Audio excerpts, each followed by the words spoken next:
My name's Will Ramsay.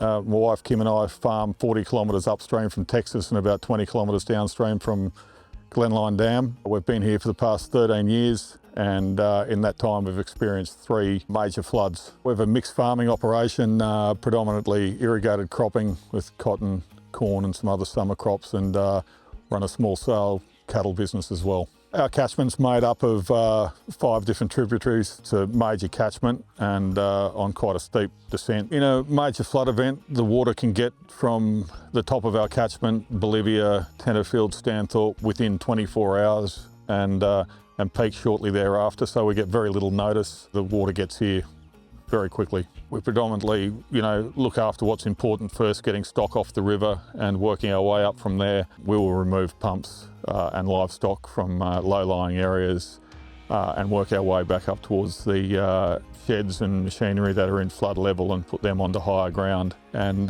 doing the priorities without putting any of ourselves or our staff at risk. We'll of course concentrate on the house. In preparation prior to that, we would make sure we had at least 2 weeks worth of food on hand, any medication that we require, generators, drinking water, those types of things, to make sure that if you are isolated for 10 days or more, that you can do it in a little bit of comfort. We get our flood information from a variety of different sources. Each tributary is monitored both on the Queensland and the New South Wales side. We also have a local WhatsApp group which is fantastic, and that's spread from people right through the river system, so that's useful to us. We've learnt to tally up the volume of water coming down each tributary to give us some idea in each event what we'll actually receive and the timing of that and when the water will get here. In the 3 flood events that we've had here, the water has been out of the banks and back within the banks within 24 hours and moved very quickly.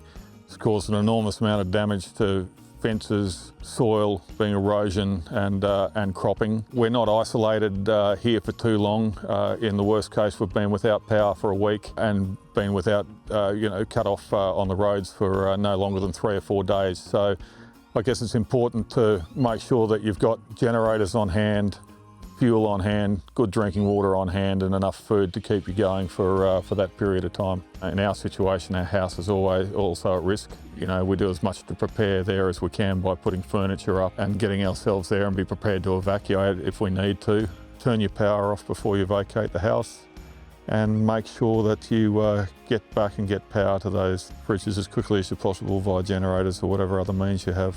It's actually very hard to keep a clear head and work out what you've got to do within a 24-hour period or what's important. We act on how much rain there's been upriver, how severe we think it's going to be. You should get to know your neighbours as soon as possible, people that surround you, and ask questions, get phone numbers, and join our local WhatsApp group, get the information when the events occur, and make yourself known to the community, and always remember that it can happen and it can happen quickly. The hardest part of a flood is the preceding days. It's depressing, it's smelly, it's horrible. Floods are unbelievably hard mentally. They destroy your crops, they destroy your fencing, they mess with you mentally. You can rebuild, and you do it little bits at a time. Slowly but surely you can put it back together again, and often it's